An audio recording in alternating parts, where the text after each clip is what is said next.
ওয়াকফ সংশোধনী বিল প্রত্যাহারের দাবিতে উত্তাল হয়েছিল মুর্শিদাবাদের উত্তর অংশ। সেদিন এলাকার উন্মত্ত জনতার হাতে নিহত হন শামসারগঞ্জ থানা এলাকার জাফরাবাদ গ্রামের দুই বাসিন্দা হরগোবিন্দ দাস এবং তার ছেলে চন্দন দাস। সেই ঘটনায় নির্দিষ্ট ধারায় মামলা রুজু করে তদন্তে নামে রাজ্য পুলিশের বিশেষ তদন্তকারী টিম। পূর্ণাঙ্গ তদন্তের পর 13 জন অভিযুক্তের বিরুদ্ধে জমা পড়েছিল চার্জশিট। আজ রায় বেরিয়েছে সেই মামলার। 13 জন অভিযুক্তকেই দোষী সাব্যস্ত করে তাদের যাবজ্জীবন কারাদণ্ডের নির্দেশ দিয়েছেন জঙ্গিপুরের অতিরিক্ত জেলা ও দায়রা জজ অমিতাভ মুখোপাধ্যায়। কোর্ট প্রত্যেকের যাবজ্জীবন দিয়েছে, তবে আমার মনে হয় এদের প্রত্যেকের অনেকেরই বয়স কম, বাড়িতে 4-5 জন করে মেম্বার আছে, বাচ্চা আছে, এগুলো হয়তো উনি যেটা আমার উল্টো দিকের লোক বলেছে সেগুলোকে কনসিডারেশনে নিয়েছেন। কিন্তু আমি ভিকটিমের দিকটা এবং সোসাইটির দিকটাও কোর্টকে বলেছিলাম দেখতে। সব দিক দেখার পরে কোর্ট এটা দিয়েছে, বিচার করেছে এবং আমরা জাজমেন্টটা পড়েই বুঝতে পারবো যে কোন গ্রাউন্ডে উনি লাইফ ইমপ্রিজনমেন্ট। তবে এই রায়ে খুশি নয় বিজেপি। বহরমপুরের বিজেপি বিধায়ক সুব্রত মৈত্র বলেন, আমরা চরম সাজা আশা করেছিলাম। তিনি বলেন, কোনো সেকুলার, কোনো বামপন্থী, কোনো কংগ্রেস কেউ বলতে সাহস করেনি যে মুসলমানরা হিন্দুর বাড়িতে ঢুকে তাকে টেনে কুপিয়ে হত্যা করেছিল। তো ওয়াকফ আইনের বিরুদ্ধে যে মিছিল সংগঠিত হয়েছিল, সেই মিছিল কি হিন্দুদের বাড়িঘর পোড়ানোর জন্য সংগঠিত হয়েছিল এবং পরিকল্পনা মাফিকই সংগঠিত হয়েছিল যে এই অঞ্চলের হিন্দুদেরকে যদি মেরে কেটে বার করে দেওয়া যায় তাহলে তাদের সম্পত্তি লুট করে নিয়ে আগামী দিন সেখানকার যারা মাতব্বর তাদের হয়ে যাবে, এই উদ্দেশ্যেই তাদেরকে অত্যাচার করা হয়েছিল।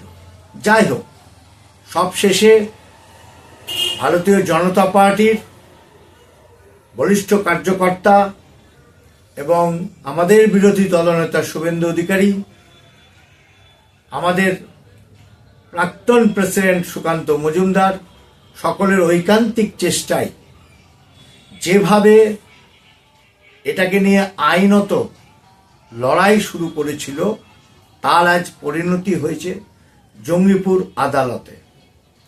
এই পরিণতিতে আমরা কিন্তু সন্তুষ্ট নই এবং পরিবারও সন্তুষ্ট নয়।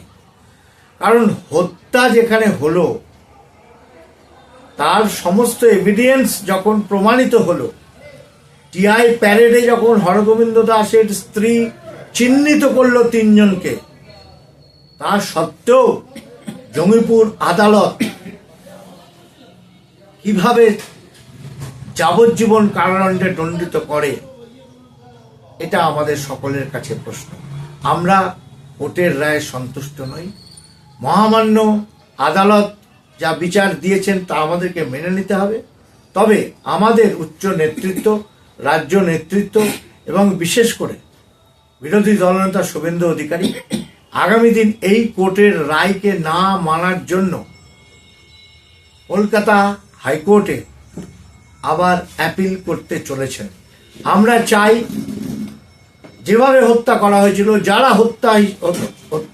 হত্যা করেছিল, যাদেরকে চিহ্নিত করা হয়েছে, তাদের যেন ফাঁসি হয়, এটাই আমরা চেয়েছি। এবং এটা না হলে আগামী দিন এই নিদর্শন হয়ে থাকবে শুধু হিন্দুদের বাড়িঘর জ্বালানো হবে, হিন্দুদেরকে মারা হবে, হিন্দুদেরকে খুন করা হবে। আর যদি সত্যি ফাঁসির সাজা হয় তাহলে তারা ভয় পাবে। এটাই চাই মহামান্য আদালতের কাছে। আগামী দিন বিচার যেন সঠিকভাবে প্রয়োগ হয় এবং যারা চিহ্নিত তাদেরকে যেন ফাঁসি দেওয়া হয়।